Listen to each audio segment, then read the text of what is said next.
تو وابڈا کے circular debt کو پورے پاکستان میں 3.5 روپے کا غالباً سرچارج پر یونٹ رکھا گیا ہے. وہ کراچی کے صارفین پر، کراچی کی عوام پر بھی زبردستی تھوپ دیا گیا ہے. یہ کے الیکٹرک کا مسئلہ نہیں تھا، وابڈا کا مسئلہ ہے. اور اس سے کے الیکٹرک کے مالکان نہیں، کے الیکٹرک کے صارفین پر دباؤ، سارا کا سارا دباؤ آ رہا ہے. کہ الیکٹرک کے مالکان کو اس سے کوئی فرق نہیں پڑتا ہے.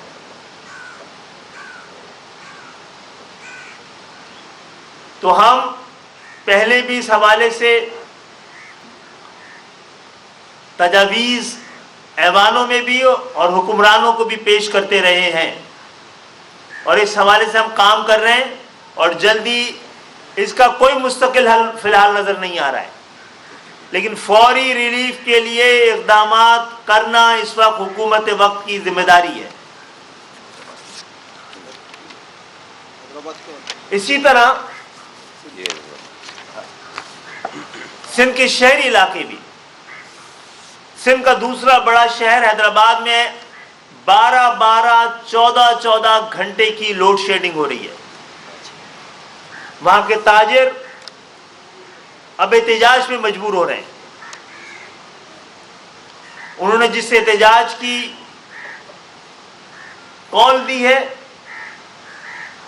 ایم کیو ایم کے پاس اس کے علاوہ کوئی دوسرا حل نہیں ہے. اگر حکومت وقت نے کوئی حل نہیں دیا کہ ہم ان کے اس احتجاج کی حمایت نہ کریں، اگر احتجاج بھی نہ کریں، ان تمام ناانصافیوں اور ظلم، یہ بل اس وقت نہ بلب ہے، اس وقت بلب ہے، بل ہے، بلبلاٹ ہے، اور بجلی نہیں ہے. آپ لوڈ شیڈنگ بھی کر رہے ہیں، اس کے باوجود 12 گھنٹے 14 گھنٹے کی لوڈ شیڈنگ بھی ہو رہی ہے، بل اسی شکل میں آ رہا ہے.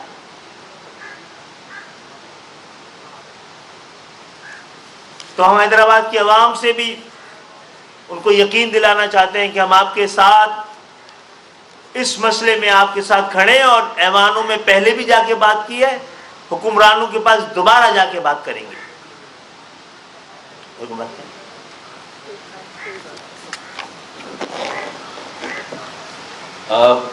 میرے خیال میں خالد بھائی آج کی اس اہم ترین پریس کانفرنس میں جس بات کی خاص طور پر نشاندہی کر رہے ہیں وہ یہی ہے کہ ملک بہت تیزی سے انارکی کی طرف جا رہا ہے نا. ایک کیوس، افراتفری اور طوائف الملوکی کا عالم ہے. اور اگر اس وقت بلوں میں، بجلی کے بلوں اور نرخوں میں جس قدر اور جتنا اضافہ ہوا ہے، اب وہ عوام اور بالخصوص مڈل کلاس اور نچلے طبقے کی پہنچ سے مکمل طور پر باہر نکل گیا ہے. اپر مڈل کلاس بھی اب اس پوزیشن میں نہیں ہے کہ اس جو مہنگائی کا بحران اور طوفان ہے، جو معیشت کا بحران ہے، اس میں وہ بجلی کے بل دے سکے. میں صرف ایک چھوٹی مثال دوں گا کہ ایک عام گھرانے کا اگر فرض کر لے بل 2000 روپے ہے تو اس میں تقریباً 33 سے 48% ٹیکس ہے اس کے اوپر. بھائی جو بجلی کی قیمت بنتی ہے آپ وہ لے لیں، بجلی استعمال کرنے پر ٹیکس. پوری دنیا میں کہیں پر بھی بجلی استعمال کرنے اور بجلی پر ٹیکس نہیں ہوتا. 13 سے زیادہ قسم کے ٹیکسز ہیں، 33 سے 48% کے ٹیکسز ہیں. تو اگر 2000 کے بل پر 1000 روپے کا ایک ٹیکس دے رہا ہے ایک عام چھوٹا گھرانہ، تو 3000 روپے شاید وہ آج بھی دے رہا تھا آپ کو، لیکن اگر اب اس کا بل 4000 آئے گا تو وہ 3000 بھی آپ کو نہیں ملیں گے۔ یہ اصل مسئلہ ہے۔ یہاں کوئی بھاؤ تول نہیں ہو رہا کہ جس کا بل 3000 آتا تھا اب 4000 آ رہا ہے تو وہ کہے گا کہ مجھ سے 3 لے لو، 1000 میں نہیں لے سکتا، اور وہیں بل لینے والا 3000 لے لے، 1000 کو الگ کر کے آئندہ کے بلوں میں ڈال دے۔ ایسا نہیں ہو رہا۔ اس کا مطلب جو ریسیویبلز تھے، جو بل آ رہے تھے ڈسکوز کے پاس پورے ملک میں اور کے الیکٹرک کے پاس کراچی میں، اب وہ بل بھی ادا نہیں ہوں گے، اور لوگوں میں اب بہت تیزی سے ایک بغاوت کا رجحان آ رہا ہے۔ باغی ہوتے چلے جا رہے ہیں، ملک، قوم، معاشرہ سول ڈس اوبیڈینس، سول ناحکمرانی کی طرف جا رہا ہے۔ جو معتدل قیادتیں ہیں، جو پڑھے لکھے لوگ ہیں، جو مکالمے اور بات چیت سے مسائل کو حل کرنا چاہتے ہیں، وہ غیر متعلقہ اور irrelevant ہوتے جا رہے ہیں۔ اگر یہی حالات رہے تو پھر اس ریاست کے اندر کئی ریاستیں بنے گی، اسٹیٹ کے اندر اسٹیٹ بنیں گے۔ آپ نے دیکھا تاجروں نے کس طرح اپنے غم و غصے کا اظہار کیا۔ ہم پورے ملک کے تاجروں کے ساتھ، صنعت کاروں کے ساتھ، عوام کے ساتھ، اور پھر خاص طور پر سندھ کے شہروں اور کراچی کے عوام اور کراچی کے تاجروں کے ساتھ مکمل یکجہتی کا اظہار کرتے ہیں۔ اور انہوں نے بھی فوری طور پر جو بل لینے آئے یا بجلی کاٹنے آئے ان کو آڑے ہاتھوں لیا، ان کو زد و کوب کیا، جبکہ ان بیچاروں کا بھی کوئی قصور نہیں ہے، لیکن وہ جو اصل کرتا دھرتا ہے، جو یہ پالیسیاں بنا رہے ہیں، بھائی آئی ایم ایف کے سامنے یہ صورتحال رکھیں کہ اگر یہ ملک ڈی اسٹیبلائز ہو گیا تو یہاں انتہا پسندی اور دہشت گردی کو ابھرنے سے کوئی نہیں روک سکتا۔ پوری دنیا کے امن کو اللہ نہ کرے پھر خطرہ ہوگا اس انتہا پسندی اور دہشت گردی سے، اگر آئی ایم ایف اسی طرح ڈکٹیشن دیتا رہا اور آئی ایم ایف کے ڈکٹیشن کو اسی طرح مانا جاتا رہا۔ تو ایک طرف تو یہ صورتحال ہے، اور ہم بھی اب کمر بستہ ہو رہے ہیں، تیار ہو رہے ہیں، تنگ آمد بجنگ آمد۔ خالد بھائی، رابطہ کمیٹی فیصلے کی طرف جا رہی ہے کہ ہمیں بھی جہاں جہاں اب احتجاج ہو رہا ہے وہاں وہاں ہمیں بھی اب کھڑا ہونا پڑے گا، ہمیں بھی عوام کو موبلائز کرنا پڑے گا۔ ہم دیکھ رہے ہیں ان احتجاج میں عوام لا تعلق ہیں، کیونکہ انہیں بھی وہ بھی تنگ ہیں، بیزار ہیں، لیکن ہم انہیں اعتماد دیں گے، ہم تحریک چلائیں گے، اور جو اور سیاسی جماعتیں بھی میدان عمل میں ہیں ان سے بھی میں کہوں گا کہ کوئی سیاسی جماعت کراچی کے مسائل، خاص طور پہ بجلی کے بلوں، لوڈ شیڈنگ کے مسائل کو کوئی ایک جماعت حل نہیں کر سکتی۔ ایک وسیع البنیاد اشتراکی عمل اور وسیع تر مفاہمت چاہیے، سب مل کر کریں گے تو یہ نیا کنارے لگے گی، ورنہ یہ کشتی ڈوب جائے گی۔ یہ آج متنبع کرنے کے لیے خالد بھائی اور رابطہ کمیٹی نے یہ پریس کانفرنس کی ہے۔ رائٹنگ از آن دا وال۔ ملک میں بے چینی اضطراب اپنی تمام حدوں کو پار کر گیا ہے، اب بس ہو گئی ہے، انف از انف۔ اب اس کے بعد ہم سب کی برداشت سے بات باہر ہو گئی ہے۔ اب ہمارے درمیان بھی جو یہ سیاسی مروت تھی یہ ختم ہو رہی ہے، ہم بھی کوئی اور راستے اختیار کرنے پہ مجبور ہو رہے ہیں. ہمارے پاس بھی کوئی چارے کا نہیں. وہ جو law and order street crime اس پہ بھی تھوڑا بہت مودی صاحب حضرات، ساتھ یہ بھی نوجوان شہید تھے نا اور ساتھ مودی صاحب حضرات، یہ جو گردشی قرضے ہیں یہ گزری ہوئی کئی حکومتوں کی ناکامی اور نااہلی کی وجہ سے ہیں. سر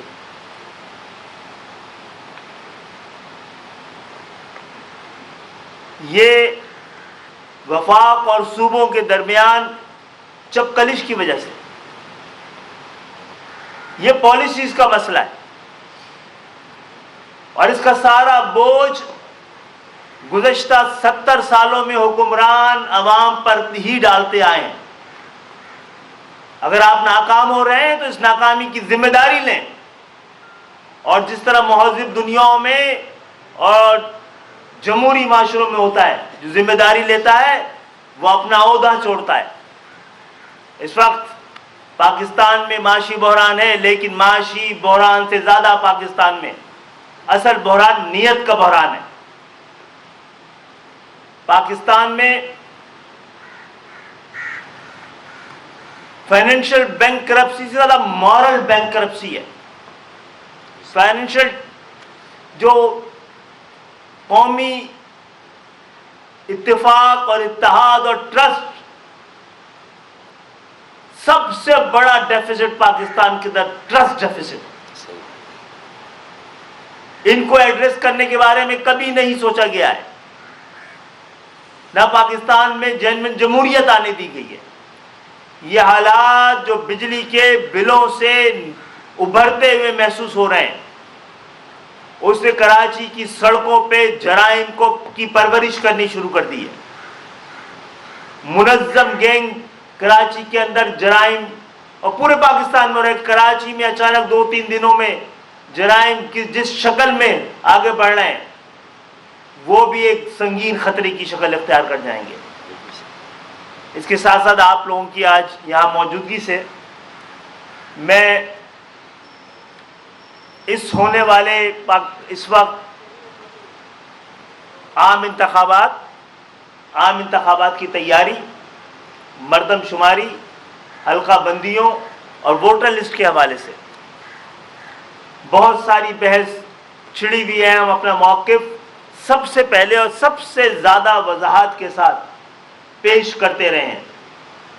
اس میں سیاست نہیں کرنا چاہ رہے تھے، لیکن کیونکہ سوال اٹھ رہے ہیں تو اچھی بات ہے کہ آج ایم کیو ایم کی پوری لیڈرشپ یہاں بیٹھی ہوئی ہے، ٹاپ لیڈرشپ، اور یہاں پہ تمام نمائندہ چینلز بھی موجود ہیں.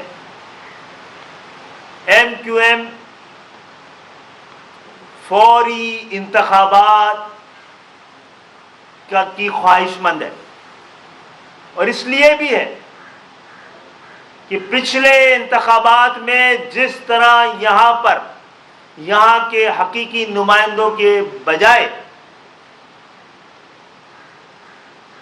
جعلی نمائندگی کراچی اور حیدرآباد اور سندھ کے شہری علاقوں میں مسلط کی گئی،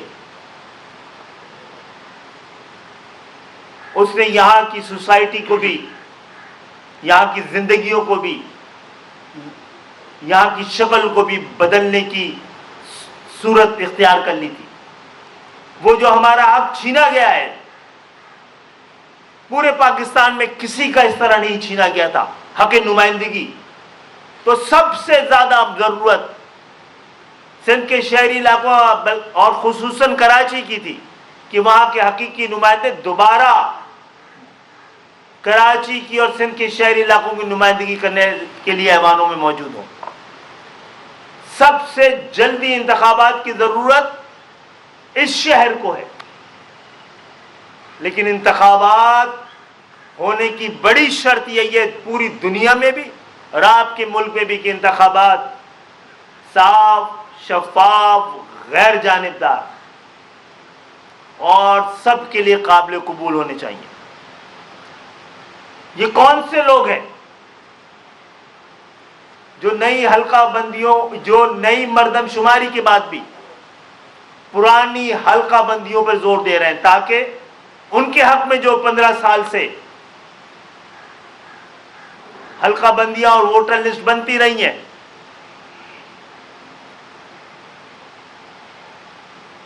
اس کو دوبارہ قائم کیا جا سکے. اس مصنوعی نمائندگی کو سندھ پر دوبارہ مسلط کیا جاتا رہا ہے. لیکن بڑی وضاحت کے ساتھ پاکستان کی تمام سیاسی جماعتیں ایم کیو ایم کے اس مطالبے کو بالآخر ماننے کی ضرورت کو انہوں نے اب مانا ہے کہ نئے مردم شماری کے بعد جس میں کہ کئی کروڑ ووٹرز کا بھی اضافہ ہوا ہے کہ ان کے حق نمائندگی سے محروم نہ رکھا جائے. پہلی. دوسری بات یہ ہے کہ جب نئی مردم شماری ہو گئی ہے تو اس نئی مردم شماری کے بعد کوئی آئین اور قانون اجازت نہیں دیتا کہ نئی ووٹر لسٹ اور نئی حلقہ بندیوں کے بغیر انتخابات ہوں. ہم دوبارہ دہرا رہے ہیں کہ ہم جلد سے جلد انتخابات چاہتے ہیں لیکن شفاف غیر جانبدار ایماندارانہ الیکشن. اگر اس کے لیے ایک ایماندارانہ الیکشن اور ایک جعلی الیکشن کے درمیان اگر ہفتوں اور مہینوں کا کوئی فرق پڑ بھی رہا ہے تو یہ خسارے کا سودا نہیں ہے. چند ہفتوں جبکہ الیکشن کمیشن نے جس وقت یہ مردم شماری کو فائنلائز کیا گیا تھا اس وقت الیکشن کمیشن نے کہا تھا کہ نئی حلقہ بندیوں کے لیے ان کو 90 دن درکار ہے جو کہ 90 دن ان کے پاس موجود تھے. تو الیکشن کمیشن سے پوچھا جائے کہ وہ 90 دنوں میں حلقہ بندیاں کرا کر وقت پہ انتخابات کرانے میں معذوری کا اظہار کیوں کر رہی ہے.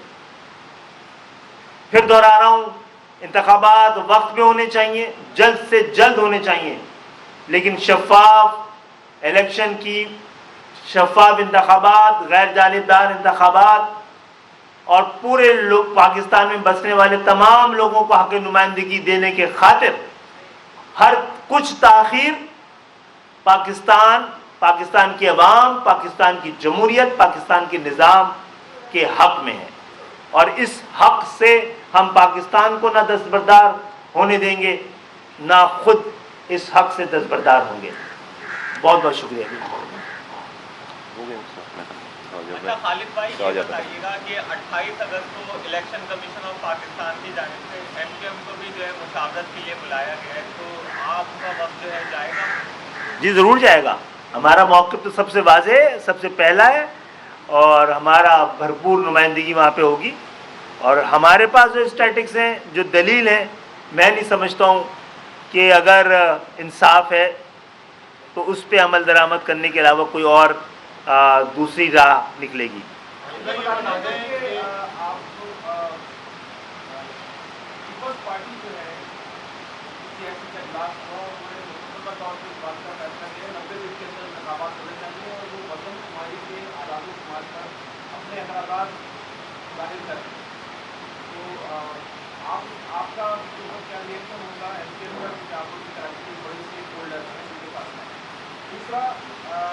آپ لوگ کل جب جائیں گے وہاں پر آپ کے ساتھ مشاورت ہوگی تو آپ 90 دن کے اندر الیکشن بھی چاہ رہے ہیں کہ نئی حلقہ بندیاں بھی تو حلقہ بندیاں تو اپنے ہی وقت پر ہوں گی تو اس لیے طرف جائے گا معاملہ. ایک واضح موقف آپ کا, میں واضح موقف دیا آپ کو جناب عالی کہ اس کے لیے کوئی سالوں کی تاخیر نہیں ہونی ہے, چند ہفتوں کی ہونی ہے. آپ اپنے الیکشن کمیشن کو مضبوط کریں نا, اس کو اکوپ کریں, اس کو غیر جانبدار بنائیں, وہاں بیٹھے ہوئے لوگوں پر نظر ڈالیں. اور پاکستان پیپلز پارٹی, ہمیں تو یہ اختیار نہیں تھا کہ ہم جا کر حلقہ بندیوں اور مردم شماری پہ اپنے تحفظات کا کوئی سرکاری قسم کا اعتراض کرتے. پاکستان پیپلز پارٹی کے پاس تھا, سی سی آئی میں کرنے کا یہ اعتراض تھا, وہاں نہیں کیا تو کوئی دوسرا اعتراض کسی نئی صورتحال کی وجہ سے ہے. انہوں نے منظور کیا. اگر ان کو لگ رہا ہے کہ جن بیساکھیوں پر وہ سندھ کے اوپر ایک مصنوعی قیادت کو مصنوعی اکثریت کے ذریعے